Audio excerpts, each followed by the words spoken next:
Bonjour ou bonsoir peuple congolais, ça dépend de l'heure où vous allez kola nangai. Ngai ndeko na bino Christian Bola bien membre peuple mokonzi peuple souverain. Toye lelo pona koyeba sabino toujours makambo ya mboka, boyebi toza ba sinzi na bino, tozali ba sentinelle ya mboka ya peuple congolais, donc esengeli to informer to dénoncer ba manœuvre o ezali ko salama yango moni toye lelo koyeba sabino. Sujet na biso lelo ezanini ezali Katebe Katoto Premier ministre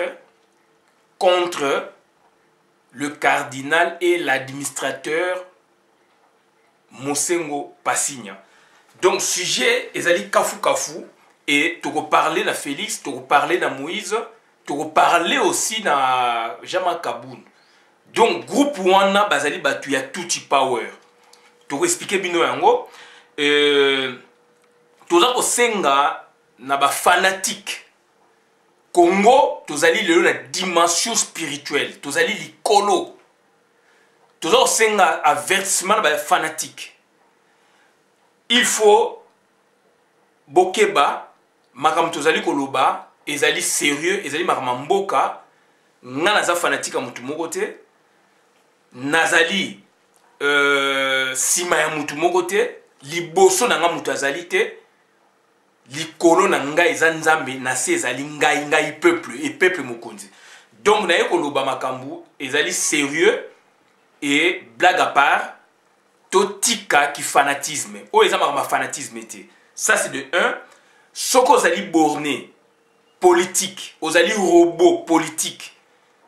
Donc ça dit il faut pas que ce logiciel na mutu pona oeba koloba lokola perroquet. Il faut kozala prudent, puisque makam toza koloba ezali sérieux, ezali makamu ya mboka. Confusionniste politique, il faut s'abstenir na makamu toza koloba parce que ezali makambu très profond, ezali makambu oyo ba bengi ezaba matière transversale,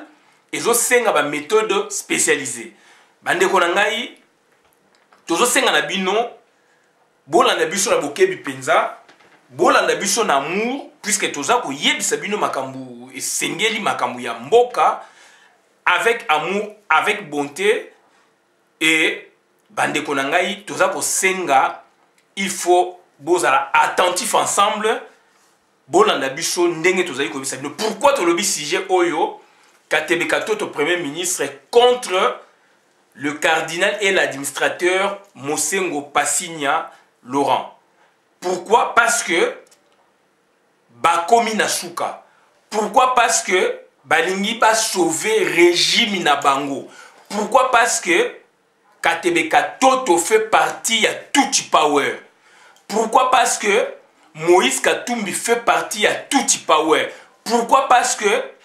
Jean-Marc Kabound fait partie ya Tuti Power. Pourquoi? Parce que Félix Tshisekedi,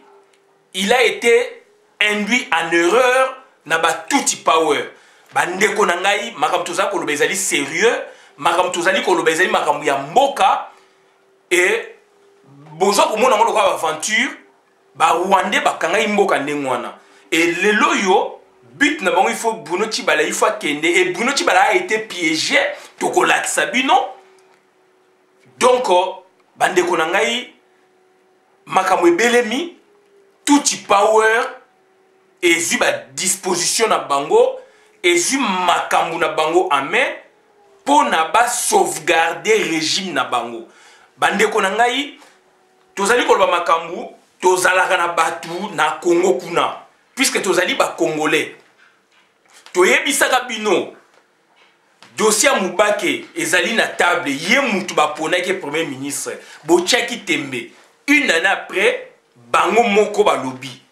Mais oyo bazwaki initiative balobaite batindi robot na bango alobaki boyokaki yango. Lelo il faut to panza poké. Il faut to ba vérité parce que on en a marre. On en a marre toza ko lia na ba diabulu toza ko lia na bandeko na biso to mona bandeko na biso, mais bazali batu oyo bazali préparé pour autre chose. Bazali préparé pour sauvegarder le régime Tuti na Congo. Et lelo Tuti Power bandeko na ngai souffrez qu'on vous le dise, il faut accepter, c'est leur slogan, c'est leur stratégie, et grâce à laquelle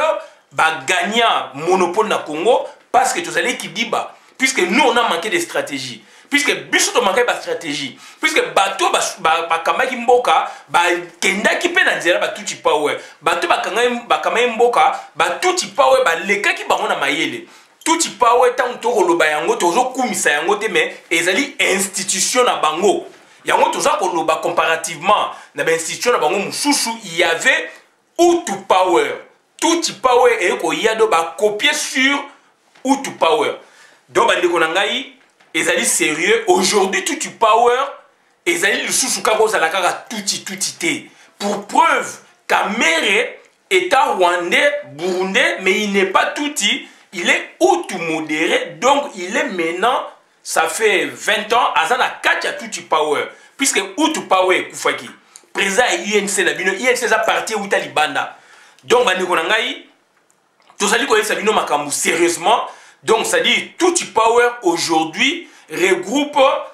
les autochtones congolais oyo bandimi ko la idéologie wana c'est ça les tuti power autochtones congolais o bandimi bazwa pouvoir ya tuti power pe la bango puisque baza domestique tuti power lelo ezali étranger o bavani na Congo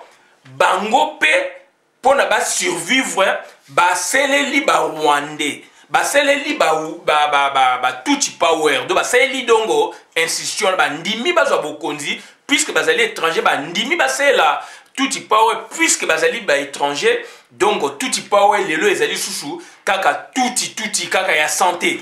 de tuti power ezali mutu nyonso oyo andimi idéologie ya institution na parce que bazwi bokonzi na mboka Congo donc il faut la bango pour la sauvegarder yango donc ezali non tuti de sang des droits bango moko coach rwandais de droits donc rwandais Vital Kamerhe basé belé donc bango pe baza na droit et puis étendre yango à travers le monde donc bandeko na ngai ezali sérieux donc pourquoi tolobi si jeu lelo parce que bakomi na suka parce que il y a une situation qui s'est passée dans le Congo il y a 20 ans, plus de 20 ans, Congolais à Congolais avaient comprendre la stratégie de tuti power et aujourd'hui il y a une situation qui s'est passée en novembre 2017 donc élection administrateur élection les alliés conçue depuis les États-Unis na professeur Jean B les savants congolais donc azali na États-Unis a tiemaye leona au service ya Congo et ça dit que grâce à logiciel naé donc on a mayelo ya tchaki donc administrateur bima et Cardinal Mosengo premier administrateur et deuxième naé ezali docteur Mukwege baza bato bayebani pe na monde entier baza ba ora makasi bandeko nanga eloko wana nde yango monike et déranger batu wana tuti power et bomoni aussi Église catholique et belelaki likolo ngomba et sengaki na batu nyonso de bonne volonté église s'assumer et monaki sikoyo donc comité laïque de coordination et bimi donc par rapport à quoi par rapport il y a vœu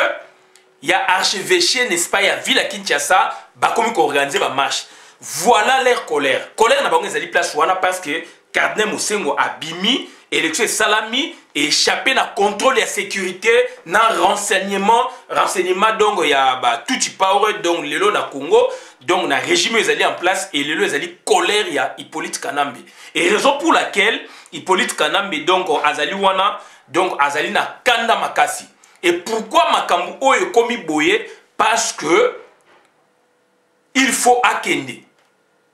puisque il que Papa Tshisekedi a koufi donc a gagné a sa manœuvre mais azali coincé lelo avec Oreille Cardinal Mosengo azali coincé et bandeko na ngai donc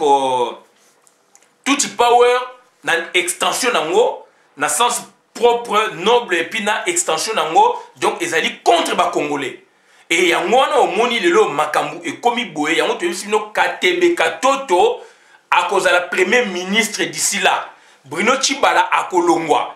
donc bandeko toza koloba makambu ezali ya solo tozwi information na source ndenge tozwaka information yo ndeko sala effort oza information na source na Congo batu bazali kuna bandeko na yo tokotanga pe bangote parce que batwana ba pesa biso information babandi ko pesa biso information les loté et tout ça ko ba makambo ezali vrai. Donc bandeko na ngai il faut kozala mayele et koyeba que administrateur donc ezali concept oyo endimamaki avant l'élection na yango na novembre 2017 na UDPS ba combattant bandimaki yango ba sololi na président na bango Félix Tshisekedi andimaki pe yango et Félix Tshisekedi a reculaki a boyaki te mais a reculaki Rasop andimaki yango na voix toujours à Félix Tshisekedi et Rasop et reculaki comment et ndimaki comment bandimaki processus wana oyo élection salami à travers le monde donc bandimaki yango puisque donc ba combattant bazalaki prêt mais jour y élection s'organise bazalaki te puisque bazalaki ba instruction contraire et outi wapi et outi non seulement na Félix mais na Pierre Lumbi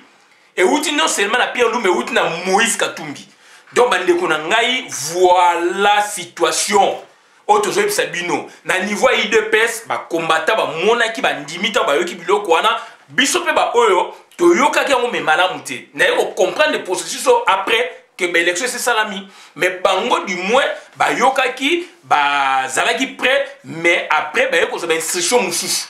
ba mona président bango président Félix Tshisekedi pona makambo wana après ayoko za instruction ndenga zwaka nde ba yeko pekisa bango yango bandeko na ngai tokoyebisa bino na réunion na bango munene samaki na Fatima ya Rasop na le 17 novembre 2017 avant élection il y a administrateur puisque l'élection administrative ça le 24 novembre basali réunion na Fatima ya on a vu Félix Tshisekedi azalaki pour mais a reculé par deux fois na niveau IDPS et puis na niveau Rasop a même projet wana na Rasop donc na réunion Fatima oyo plateforme Rasop ezalaki wana a exposé problème oyo que élection administrative za kosala maboye bango ba ko soutenir UDPS ko soutenir puis Rasop azo proposer pour ba soutenir et Pierre Lumbi a droit parole devant tout le monde à boyi yango et Pierre Lumbi boye bi azali bras droit ya Félix ya Moïse Katumbi et bras droit ya Kabila donc azali wana azali pio ayaki wana pour la ko boma opposition et heureusement ça m'a confondre bango. Donc bandeko na ngai wana ezali makambu vrai bokoki kotuna bato bazalaki na kata Rasopo na le 17 novembre na Fatima bakoyebisa bino et Félix Tshisekedi avant même wana amemaki projet wana tango baye na Belgique na compte ya association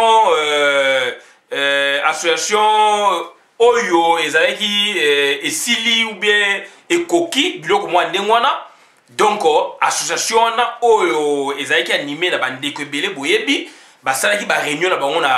na Belgique et puis na France et koki na banza donc association moko yaki wana yaki boye et sali pe ba travaux na bango oyo ba proposer ki ba bayi que transition sa kanambe association na pe bazalaki pour yango pour ba soutenir processus élection ya ba administrateur tant bazongi na mboka ekoti ou ekoki association mo ya na komwana tant bazongi na mboka bake nango na Fatima Pierre Lumbi aboyi donc bandeko na ngai ça c'est déjà ezali ba fait et na yango élection et salami Cardinal Mosengo abimi tant abimi ba conséquence nango immédiate na lointaine ezali par rapport il y a pouvoir en place et par rapport na peuple congolais et conséquence immédiate elle a eu avant le 31 décembre 2011 vis-à-vis na pouvoir en place vis-à-vis na biso peuple vis-à-vis na pouvoir en place na conséquence immédiate ba négligeaki yango d'où tolobi nini donc c'est-à-dire renseignement na service à sécurité ba négliger que l'on donc et échappa qui n'a contrôle na bango et l'on connaît et simbi après Hippolyte Kana mettant à comprendre na conséquence lointaine après les 31 ans marche salami ba marche comme au salama puisque administrateur numéro 1 Cardin Mosenga alati étoffe wana sikoyo eko comprendre asilika na ba service na sécurité partout akeiti na kobanga wana sikoyo yango bomoni balai diplomatique et salami baye vers ye et ye abimaki liboso même akendaki vers ba président mosusu africain d'où crainte na ye ezali que donc on est service de sécurité et maîtrisaki makambu ya ba administrateur te donc crainte na ye ezali un jour bakoki koboma ye facilement donc ye na mwasi ne na bana na ye na bandeko na ye akomi kobanga du yango mona akendeki kosenga asile na Zambie opposant Zambie aboyi mais président Zambie ti sikoyo nanu apesi réponse te donc peut-être akoki kondima asile na ye toyebi te mais du moins opposition kuna déjà esetelemaki eboyi asengi garantie na États-Unis donc pour ne pas payer ma garantie alingi a déposé donc a démissionné États-Unis ba boyi ko payer ma garantie ba lui ba okeneti na suka donc on moni makambu lelo comme na niveau wana donc et puis 3 grandes marches est fragilisées et bah prochainement de ba marche minene ya kafu il y a comité laïque de coordination et ko sala na Congo donc bandeko na ngai makambu oyo tongeto yebisa bino nanu yango wana tozali ko yebisa bino ke Moïse Katumbi azali ko sala musala oyo ya Tuti Power puisque azali ko faire partie à Tuti Power ye na Jean-Marc Kaboun azali pion na ye na kati ya UDPS puisque eko koma na moment ba ko dynamiter ba ko faire sauter UDPS et ba fragiliser UDPS papa Tshisekedi akufi Félix Tshisekedi azo ko contenir bango te puisque akotaki na masolo na bango bandeko na ngai to boy fanatisme tozolo ba vérité za makamboka yondeko ozali koloba yondeko ozali ko comprendre te ndeko yoka pe ngai yoka pe bandeko bazali koloba peut-être déclic ko sala mepa na yo ndeko tango za ko sala vidéo zala sembo pourquoi to komi na situation oyo Moïse Katumbi Félix Tshisekedi Moïse Katumbi Katebe Katote etc parce que UDPS na voix ya Félix ba yambaki batuana oh batuana bazali batu ya Tuti Power bazali batu ya Tuti Power yango to expliquer bien likolo Tuti Power lelo ezali kaka tuti te eza lokola Paris Dakar donc course ya Paris Dakar boye biango ezali kosalama na France Marseille donc France donc na Marseille ekei ekoti ba Algérie ba Maghreb Dakar et souk et puis basali retour mais le fait que mon boule mekuna djihadisme koti terrorisme koti basali ba exporter ango donc ça dit ba exporter ango wapi ba kenango en Amérique latine mais le concept il reste Paris Dakar mais ça et comment ça en Amérique latine aujourd'hui na otoko ba 10 ans c'est la même chose Tuti Power à l'origine c'était des Tuti et qui à l'origine donc Makila donc Tuti Power il fait ça Makila tant usko ba occuper mboka munene lokola Congo ba étendre même na bandeko na bango ba utu modéré et puis ba étendre encore na ba autochtone ya mboko place bango ba kangi pouvoir pour na base na ba assise ba kimuta baza na kata Tuti Power ba bosha baza ba Tuti Power nazo benga ba tuti donc naturalisé donc batu wana tout baza na pouvoir balisanga bonganga baza leo na Tuti Power donc Mendo Malanga Tuti Power Didier Tumba Tuti Power to pesa bino liste ndenge bazali na basi na bango ya ba Tuti oyo ba affecta bango na Congo comme ba diplomate alors que ba yende mabala kuna lisusu na bandeko na biso to moni bango ba ministre et ba condition bazwa ki liboso bona na vidéo na uti ko sala donc bandeko na ngai donc tozali ko vivre la situation virtuelle yango tozo kebisa batu oyo donc bazali ba borné politique tozali ko kebisa batu oyo bazali donc bazali ba borné politique bazali ba robot politique ba confusionniste politique eza nature ezali vie monde eza bongo donc tozo senga na batu wana na ba fanatique boyoka makambo toza koloba bo se ressaisir bo sala makambo na sembo to komi na situation pourquoi puisque Félix Tshisekedi ayambaki bango andimai ko travailler na bango et cette situation bimi dans les vidités il y a eu un travail et ba travailler ensemble ba coincer peuple congolais bo moni yango bo yebi yango lelo ba kaboni pourquoi parce que bayokani te et Félix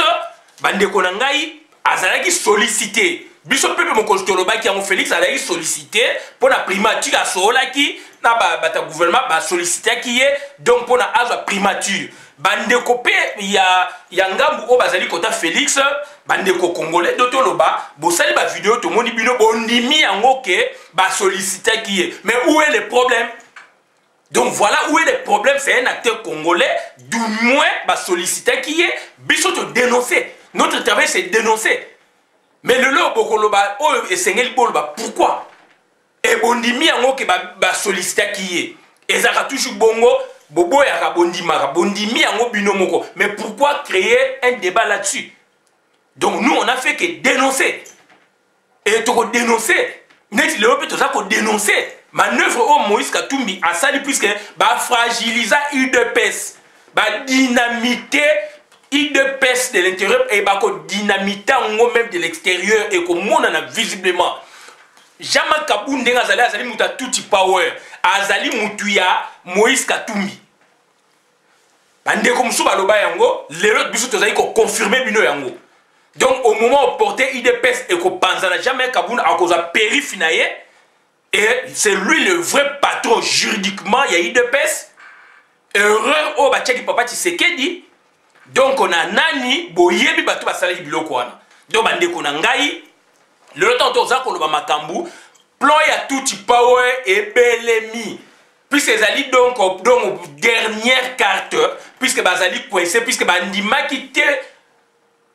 comme la situation, Zali situation ultime situation do ya souka. Donc ils ont un laboratoire de dernière solution ce que loko besami yango yo. D'autant que papa Tshisekedi a couvert le baby que Cardinal Mosengo bien que azali un des acteurs mais a comme à niveau aussi et a commis à niveau administrateur élection salami fait gravissime na tout power balinga ka élection te.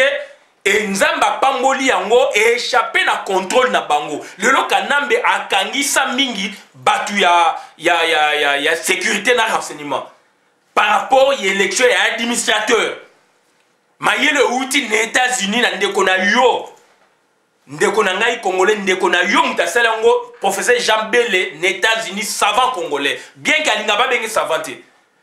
Donc bandeko na ngai donc ezali concept oyo et salami oyo lelo ezali ko déranger batouana et c'est vrai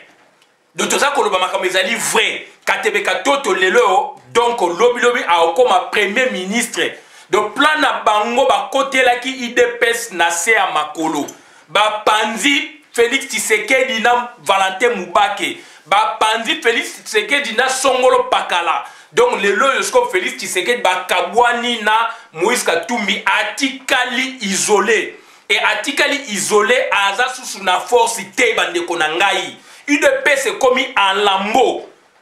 tolo bate ezali voix oyo Félix alandaki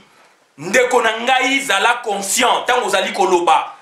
makambo e commis boy pourquoi il faut que tuna pourquoi makambo e commis boy pour toloba situation ya lelo. Il faut que yeba o elekaki ndeko na ngai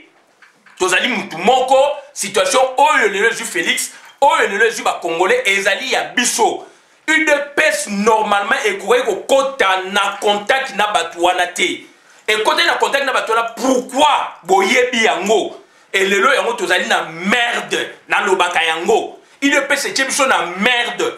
et merde wana lelo yo ezali difficile tobima na libulu ezali difficile tobima mais heureusement kaliki na bango bayebaki te nzamba pambolaka ba administrateur bakobima Cardinal Mosengo Docteur Mukwege batu ya aura national et international lelo e bouger ba ligne na monde chaîne ya télévision à France ezali koloba makama Cardinal Mosengo ba journaux na zanango elobi makama Cardinal Mosengo ba CGT ba syndicat awa so na zaï encore près na la sabino ba papier ba syndicat ezo parler makama Cardinal Mosengo ezo parler makama élection ezo parler makama ya boye ba théorie kuna grâce ya administrateur Cardinal Mosengo na Docteur Mukwege bazali batu ya aura makambu ya Congo, le fait que bazali ele koti na ba réseau na bango et koti na ba réseau oyo Congo et mankaki alors que tozana batuana bazali na réseau ya makasi na niveau national et international ba ligne bouger et yangono moni tout power ba komi na suka ba ndimaki te ba ko koma na situation oyo ezalaki ba dernière imagination au cas où ba dernière hypothèse au coup tu ba tchaki te mais peut-être ba komaki ma na raisonnement mais na suka nango boyete que peuple congolais le la muka et le cardinal Mosengo donc na niveau ya monde azali considéré na niveau ya monde peuple ba élurier donc bandeko na ngai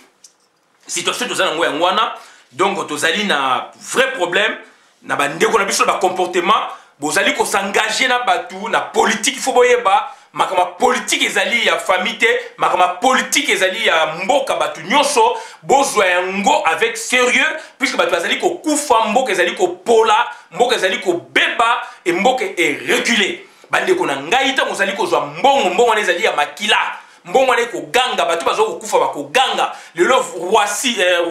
qui Rositi Manga a belé a kufi makila ezali ko ganga lelo na mbandaka ndeko na biso akufaki donc makila na ezali ko ganga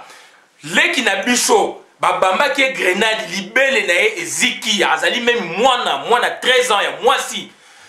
makila na ye ezali ko ganga motoki na ye courage na ye ezali ko loba bato bakufi à travers le Congo bazali ko ganga ndeko na ngai soko za ko lia mbongo makila ya Congo okozwa lumière te ndeko na ngai soko za ko lia mbongo ya Congo na moment oyo oko survivre te ndeko na ngai ezali maloba ya batu et batu nde mutu basali masolo basali ba réalisation na mokili donc ndeko na ngai zala prudent ndeko na ngai toza ko ba lelo makambu sérieusement parce que batu wana bazali tout power Moïse Katumbi azala tout power Katewe Katoto tout power Jama Kabundu tout power ba azali pion na kata UDPS ba ko faire dynamiter d'ici là UDPS de l'intérieur et papa Tshisekedi da sa kufi mutu soka kufi a kufi bande konangai donc ça dire tant yozo raisonner ko banga molimo ya muwei puisque ozali muto yo respectaka batu o respectaka même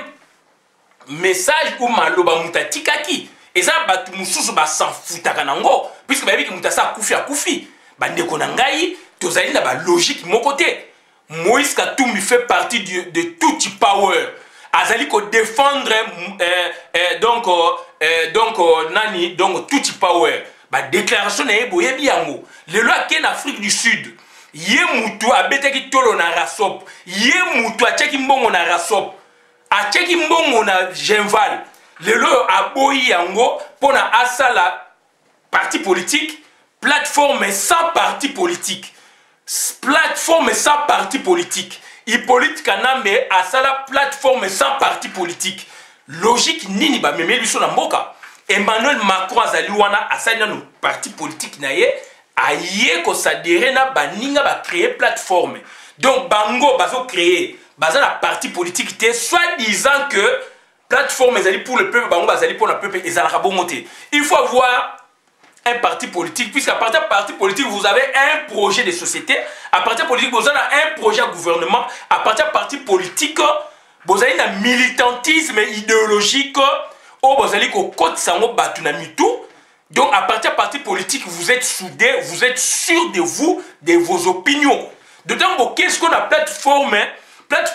ezaliwana et kabouanaka tout moment. Alors, parti politique, ezali loko moro donc, ezali une institution organisé et ça la structure boye bazana misolo bazolinga osaba structure na te ponani bazana misolo bazolinga osaba parti politique te ponani mais ba ok ne toujours basala ba plateforme pour ko kanga batu puisqu'ils n'ont pas le temps yango ba se servir qui na UDPS et le UDPS ba ko dynamiter ngo na volonté Moïse Katumbi par Jama Kaboun Jama Kaboun na Félix Bazoyo Kanate, Moïse Katumbi na Félix Bazoyo Kanate, Rasop et Koufi. Et Kalate bako panzaï de pes. Bako panzaï de pes du dedans. Bande konangai, voilà message to elibino. bandeko na ngai boyeba yango ke Katebe Katoto akozala premier ministre Bruno Tshibala akolongwa tout power ba lekio na mayele mais ba lekio na mayele ti ba lekio na mayele puisque olingi ko réfléchir te ba leki biso na mayele puisque tozali prudente soto komi prudente lelo yango moni to coincer bango donc intelligence contre intelligence bazo koka biso te puisque tozali éveillé réveillé bango to bazali ki éveillé réveillé contre biso contre politique moko yamabe pona bakanga Congo biso tozali ki diba tant to se réveiller lelo yango moni ba komi na mutu donc il faut de pousser sur l'accélérateur bandeko na ngai Hippolyte Kanambe azali ko banga vie na ye amoni ba chef d'état ya Afrique ya ba sous-région ya Grand Lac ya Boye donc zone ya Grand Lac ngano benga même sous-région te puis les appels sous-région Afrique centrale amoni mabe Afrique australe na ba organisation sous-régionale SADC amoni mabe CAC amoni mabe Omar Bongo Ali Bongo ali kuna et sous-région et Afrique de l'Ouest. Donc, Bazali contre-yé, président africain belé, sous-région même, il y a Afrique de l'Est, il y a Zali, Tanzanie, Zali contre-yé, donc, pays belé, Bazali contre-yé, les lots en Afrique, unanimité, Zali qui fait kende, ligne solidarité, on a été, soutenir, puisque Azako Yokisa, Afrique Sony, a fait reculer, République démocratique du Congo, et président Mingine, Tozuma Solo, Bazar a besoin à Congo, puisque son Congo démarré, Bango, Pe Bakozwa. Donc, oxygène. Donc, bouffée d'oxygène pour que l'économie na bango monde tourné à partir aussi. Il y a Congo, puisque il y a plaque tournante, il y a fer. Plaque tournante, il y a monde, il y a peuple. Mais le loyo a fait reculer le pays pour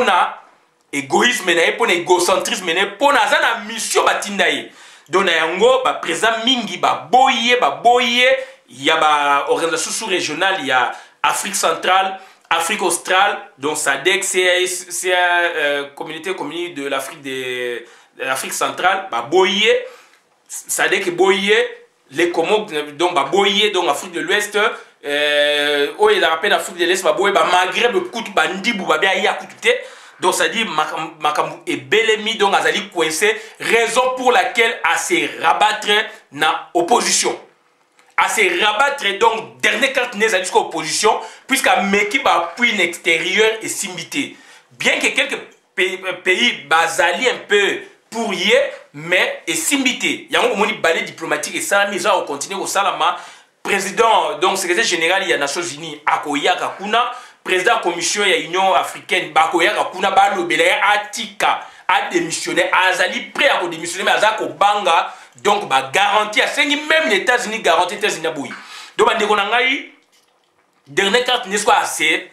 rabattre donc wapi na opposition et opposition au boyebi yangwana et opposition au boyebi yangwana les alliés opposition pouvoir opposition tout power. Donc, les alliés opposition les alliés donc opposition pouvoir ou opposition tout power. Donc ils allaient mélanger baza moko yango to yebisi bino ba nani bazali ba tout power ezali ko banga te ezali toujours kumisa bango ezali leur stratégie c'est tout ezali c'est leur stratégie biso peut créer ba stratégie na biso donc ça dire il faut qu'on ndima ko mone loko baninga basala yi pona boye ba ko détruire yango so boza ko rejeter en plus que biso to limbo ko munene et que bango moko muke ba ko nyonga biso te ba nyongi biso ba lakisi ba leki biso na mayele. Et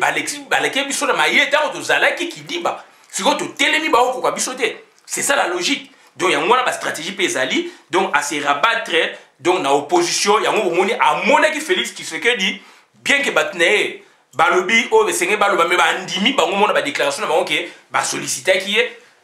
ba solliciter qui yo ndima yango dénoncer au dénoncer te biso te dénoncer où est le problème au dénoncer te biso te dénoncer puisque biso te dénoncer d'autres alliés donc opposants et le lot na monde na chaîne il y a France balobi on exemple na mona me batinga na vidéo balobi que l'opposant numéro 1 ya Congo le les alliés cardinal administrateur Mosengo Laurent Passigny okoboya ngwapi so boy sala mokili na yo soko boy sala mokili na yo donc bandeko na ngai logique ya ngwana mokili ya ngwana kaka donc tozonga te na sima likolo yo oboyi logique créer ya yo. Donc logique ezali bongo et berero et salamaki ya bandeko na so basalaki donc il faut to décortiquer yango pour na epesa bango mayele bayebake baza na danger. Baza na danger puisque baliaki na diabulu ensemble. Tango liaki na diabulu pour no tika ye ezali pasi. Et situation ezali lelo na UDPS. UDPS Félix aliaki na ba diabulu, aliaki na ba tuti power. Aliaki na ba diabulu, aliaki na ba tuti power. Donc bandeko na ngai eloko wana tozali koloba yango ezali clair. Donc ndeko na ngai pona na banda kokumisa mutu ube bona kotala no makambo elekaki OP salamaki. Donc aliena no na diabulu. Tant toza ko pekisa ye aboyi. Atie koto na matoyi, atie bandi na mutu na miso aboyi koyoka peuple. Alandi batu wana. E batu wana nzela ba memiye yango wana. UDPS bazoyo kanate et ba pese pouvoir na papa Tshisekedi ngazalaki azali na besoin ba nommer mutu ba pesi mutu azali mutu ya Moïse Katumbi. Ndeko moko alobaka yango. Papicho olenga lobaka yango. Papicho olenga lobaka yango. Et le loyo ba conclusion na biso yango wana ça ne va pas na kati ya UDPS. UDPS ezali divisé pour la première fois. Ezala divisé makasi boye. Ba division ezalaki. Tout le monde aki. Mais reconstitution ezali kozala puis démarrage ezali kozala. Le démarrage ezali freiné et papa Tshisekedi pa kufi likolo pe makambo misusu ya ndengo boye. Donc les loyo UDPS pour démarrer ezali difficile. Et je vous apprends que bako dynamiter de l'intérieur, bako panza yango kalate. Et gotika la sous de morceaux moko ne gotika na Félix et pour démarrer kozala pasi. Et Félix le loyo a l'accès quand même ba preuve makaba administrateur a appuyé yango ba boyi na ba Pierre Numbi mais jamais a dénoncer yango. Yango biso le loyo ba yebisi biso na kati kuna na kata présidence makamdenge lekaki bakomi ko yebisa biso lelo eleki ça fait quelques mois yango tozali koloba aloba ki yango te biso tozali koloba et nga na za koloba yo ya koloba lobi n'importe quoi tant to lobi ke ba solliciter pour la primature et andima ki yango ba solliciter ba yoka inaye ba solo lititi to lobi yango boboyi mais bino moko boyi koloba ke ba solliciter ki mais pourquoi discuter, pourquoi créer un débat? Donc il fait ça la tokene oboso ezali berreur mais berreur wana ezali monumental et ça mal souffté. Donc Katebeka Toto azali koya nani akolongwa donc Katebeka Toto azali koya nani akolongola ezali donc kaka mutu achakiye donc président usurpateur o achaka ba premier ministre alongola ka bango ozala na lupemba ou pas. Si vous gagnez l'élection et que vous gagnez majorité na parlement, vous avez la majorité parlementaire, groupe na buno, bimisi premier ministre, ça c'est autre chose. Mais oyo ezalaki fraude et puis moutouma gagner l'élection vous ticket lié, ba largesse moi ndengwana, vous prévoyez qui ba na buno na parlement, voilà la conséquence. Donc bandeko nangai tous ces ali tout power et Pierre Lumbi azali mutuya Kanambe azali mutu oyo ba impozaki ye na Moïse Katumbi azwa côté oyo ba responsabilité papa Tshisekedi azali na sensa et c'était pour à dynamiter de l'intérieur pour na casser Félix et bandeko nangai c'est cynique ezali mawato. Donc Katoto azali koya azana 3 missions to expliquer bino pendenge nini ya et comique yako mawana azana 3 missions. Michel Bossé allait organiser ba élection et puis ce qu'on organiser l'élection donc d'abord ba nommer premier ministre ba nommer ndenge nini d'abord il faut to banane ba nommer ndenge nini yango moni ndeko nae azana Afrique du Sud Moïse Katumbi azana Afrique il faut to banane donc na début Moïse Katumbi a ken Afrique du Sud a sangisi ba opposant au bomoni wana ba bimi na rasopo ba tiki Félix yé moko na quelques deux partis politiques nde toujours comme Martin Fayulu bazanaye donc batikali kuna nyonso ba bendi bango ba kei kotoyo donc ba kei l'Afrique du Sud pona nini pona ko créer dynamique moko boye. Donc Moïse Katumbi azali na 2 missions. Michel Liboso Moïse Katumbi azali créer une nouvelle plateforme de l'opposition pour concurrencer les RASOP, la redynamiser. Donc redynamiser donc c'est-à-dire plateforme yazo sala puisque Rasop et Kiti Makasi, et ça sous la raison d'être traité. Donc, naïvité sur Félix, ça va continuer quand on a Rasop, je ne sais pas. Ça, c'est de un. Et deuxièmement, deuxième mission, ils allaient soutenir le processus électoral avec comme premier ministre son frère. Puisque, c'est détaché, sa plateforme, Rasop et Koufi,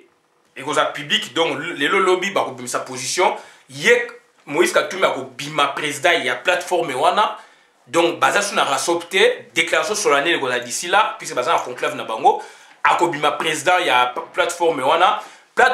sikoyo et ko soutenir processus électoral oyo, ezali ko sa mana Congo.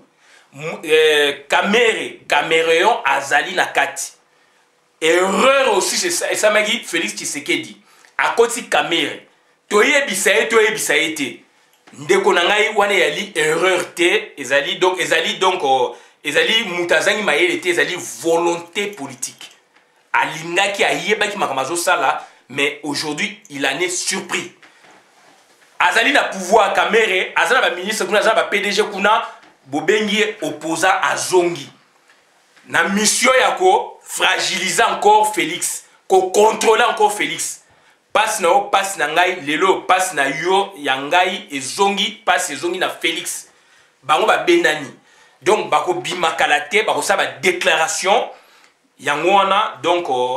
azan a deux missions. Mission liboso ezali, donc, créer une plateforme politique ba concurrencer, il y a opposition de ba concurrencer.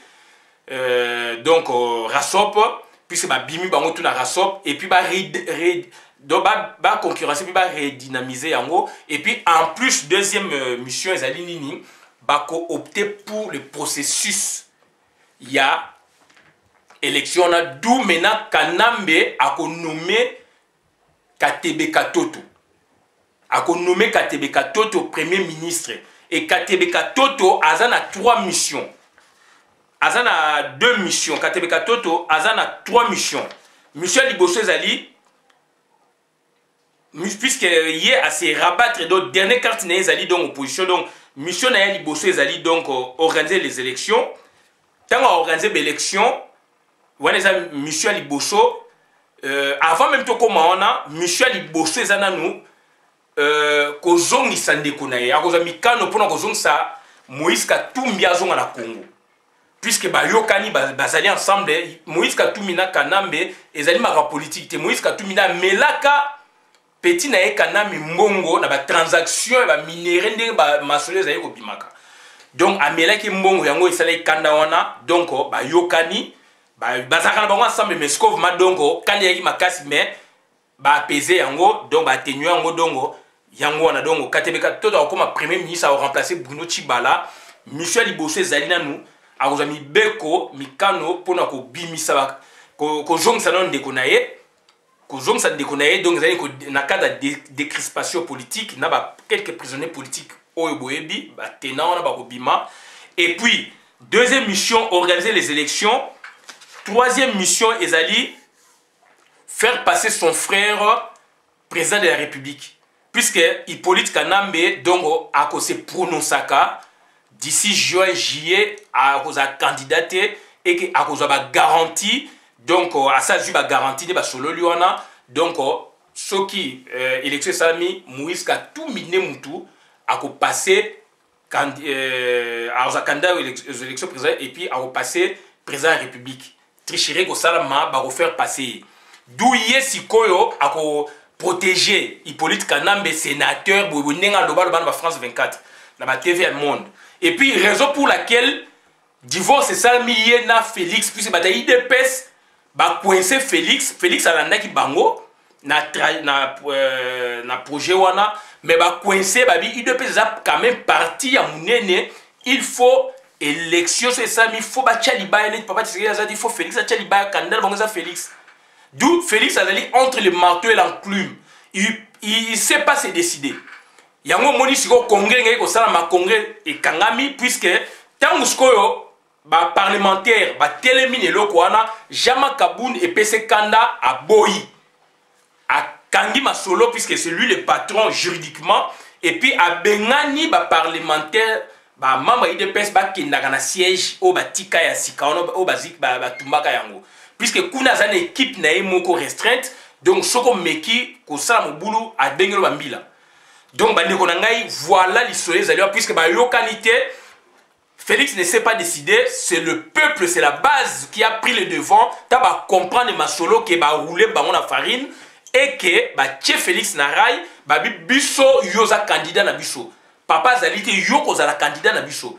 D'où siko Azali coincé, il s'est pas décidé, c'est le peuple, c'est la base là-bas où va décider. D'où maintenant Jama Kabuta ma position na bazui ba yé congrès au sala mapona que masole qui est rapidement nde ba yokana kisko a bloqué machine. Puisque aligné koyoka te Félix Azala candidat yango ebimisi position ba yebisi biso donc azali parce que monnaie clairement azali mutu ya katumi c'est un tout petit power na tête ya UDPS d'où bande ko ngai problème ezali place wana et comment ba commune eloko wana pona ke Katebe Katoto akoma wana yango to bi ke Bruno Tshibala azali ki prudente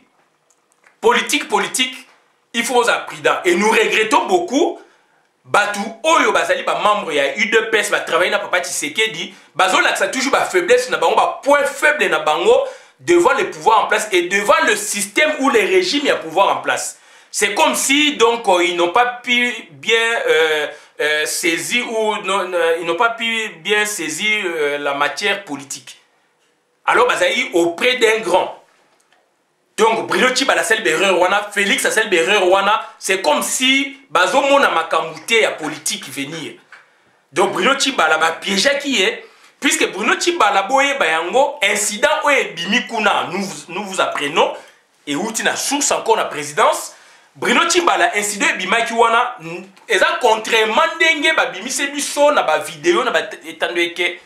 Incident sami bien sûr mais vraie histoire nango yango wana te. Ezali nini? Bruno Tshibala avait son directeur de cabinet. Tant a démarré en avril 2017. 3 mois après,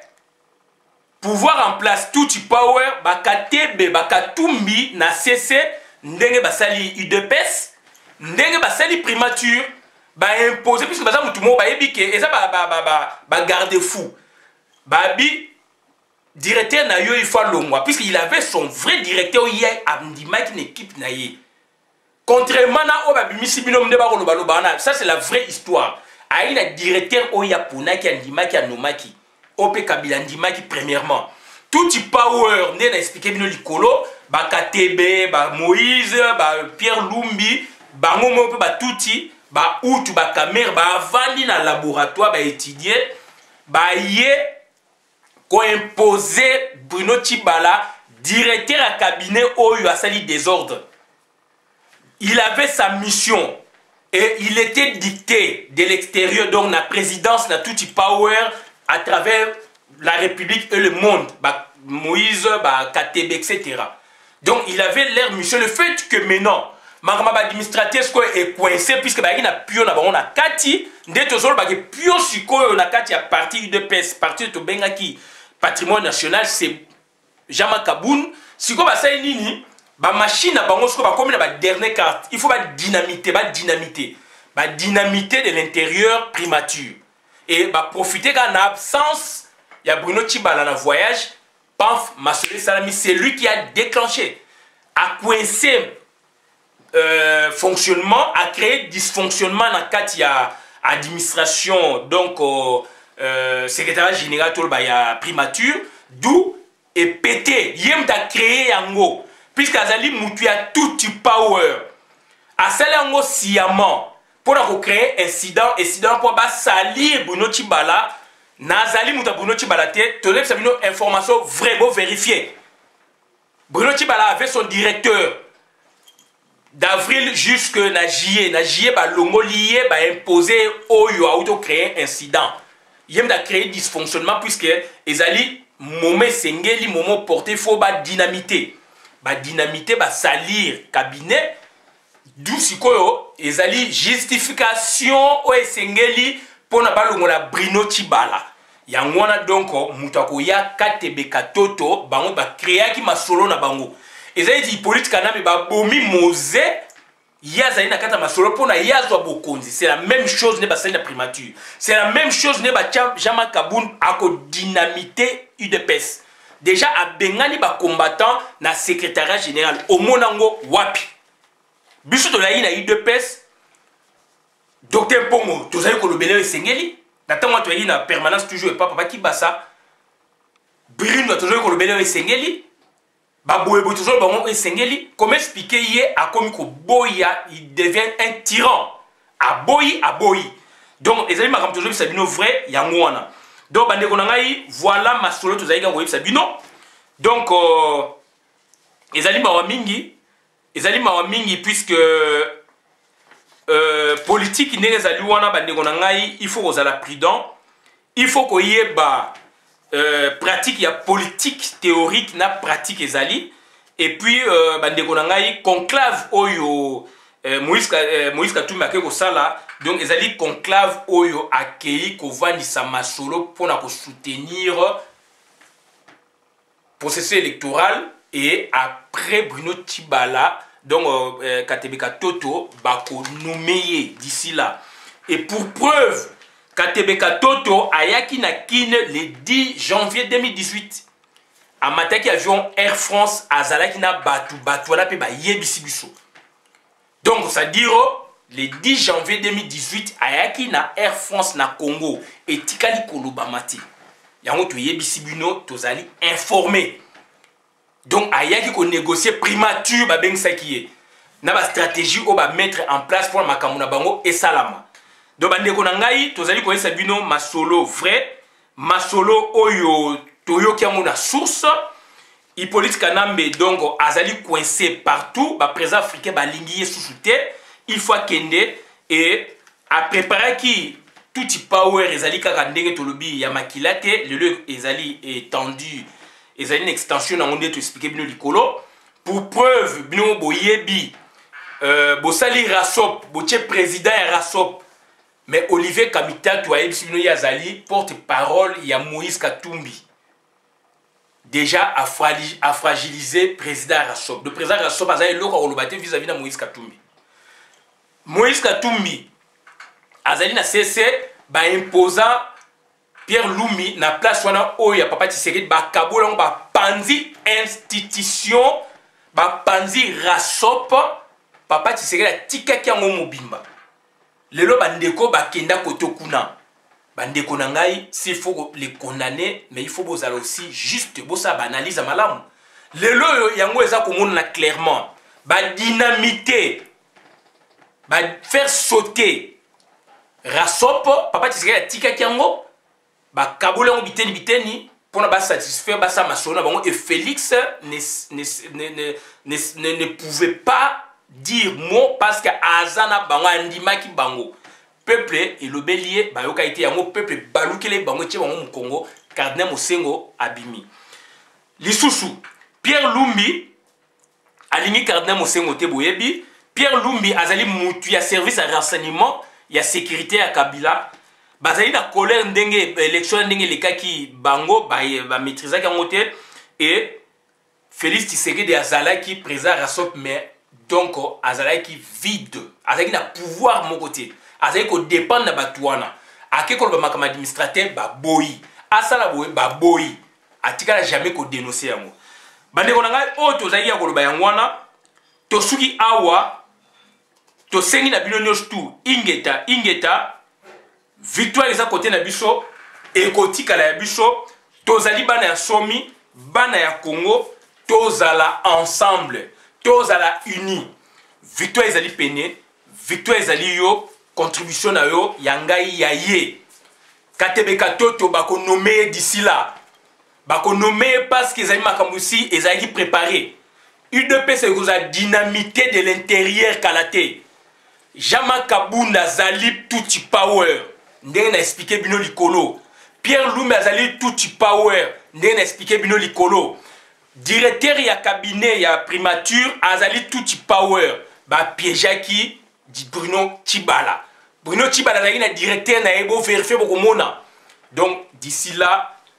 bakolongola Bruno Tshibala puisque muto a tcheki muto akolongola ye parce que bazali coincé par rapport ya étoffe ya administrateur Cardinal Mosengo. Tolobi to suki wana ingeta bolingo boboto eto na kati na biso. Merci beaucoup ba vidéo na compte communauté.